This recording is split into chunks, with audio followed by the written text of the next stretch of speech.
You're watching BionicDance. Don't run on automatic, instead, please think. Hello, I'm Lucy. And I'm Callum. In one of his best-known comments, Richard Dawkins says this: The universe that we observe has precisely the properties we should expect if there is, at bottom, no design, no purpose, no evil and no good, nothing but pitiless indifference. And I would agree on that point. That does seem to be how the universe appears, and I've been given no reason to think otherwise. But Lucy and Callum here, well, they have different ideas. Alright, time to make the donuts. Let's do this.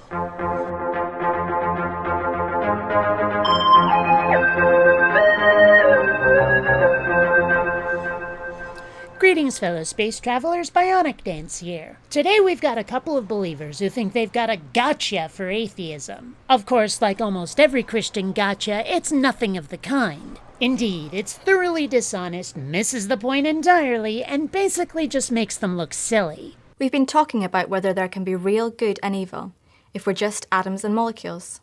Dawkins is one of many atheists who say that there can't.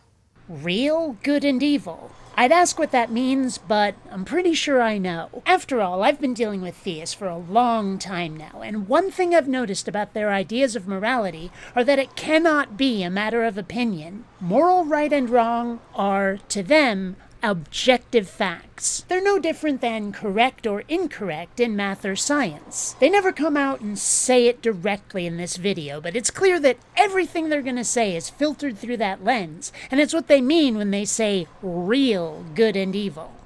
But somewhere else, he says, faith is one of the world's greatest evils. This sounds like a claim that some things really are evil.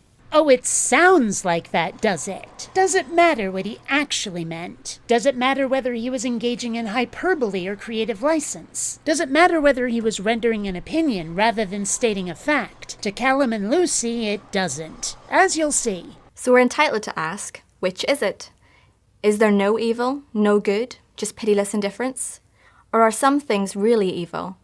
You can't have it both ways. So what we've got here are two kids who've taken two unrelated statements, judged those statements by their own standards and bias rather than those of the person speaking, and then claimed contradiction and hypocrisy. In other words, quite the straw man fallacy. People like Richard Dawkins, Sam Harris, and Christopher Hitchens spend a lot of time condemning those they disagree with.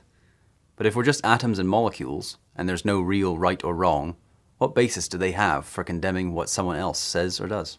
You might as well ask what basis we have for judging anything. Nobody claims a judgment isn't real when it's not about morality. Nobody says it isn't real that music is good or bad, an event is a higher priority than another, or a certain color is your favorite, just because they're opinions. So what makes morality so damned special? Think of some part of human behavior that isn't covered by your holy book, some bit of politeness like, say, holding a door open for a stranger, or staying to one side in a supermarket aisle to let other people past. The part of you that feels these things are important is the same part of you from which morality comes. Do you think it isn't real? I'd love to know how a judgment of good or evil is made any less real by being an opinion. I understand how it might be uncomfortable to not have a universal rule book everybody has to follow, some objective standard to which one can appeal after being wronged. I understand how having such a standard could be a real help when resolving a conflict. But pretending it exists when it doesn't, then insisting everybody has to conform on pain of eternal torment is, and let me be honest here, really obnoxious.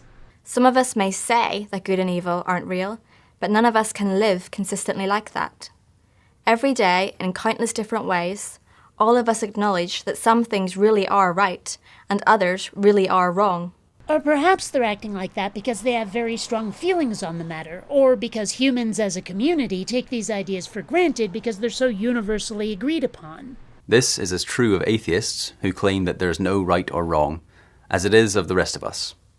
If you read any of their books, you soon see how uncomfortable they are with the implications of what they're saying. They want us to live as if right and wrong are real, even if this is a mistake. Could it be that deep down, they know that right and wrong are real after all? What I want to know is in what way they think the world would be different if good and evil weren't real.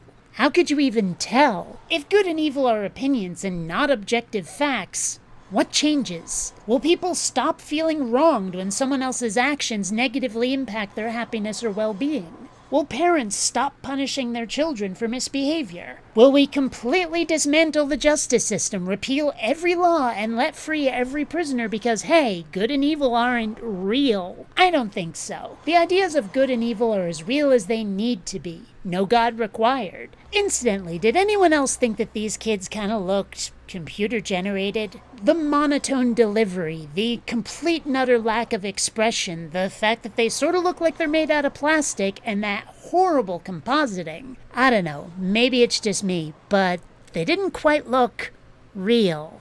Until next time, fellow space travelers, this is BionicDance saying don't run on automatic. Instead, please think.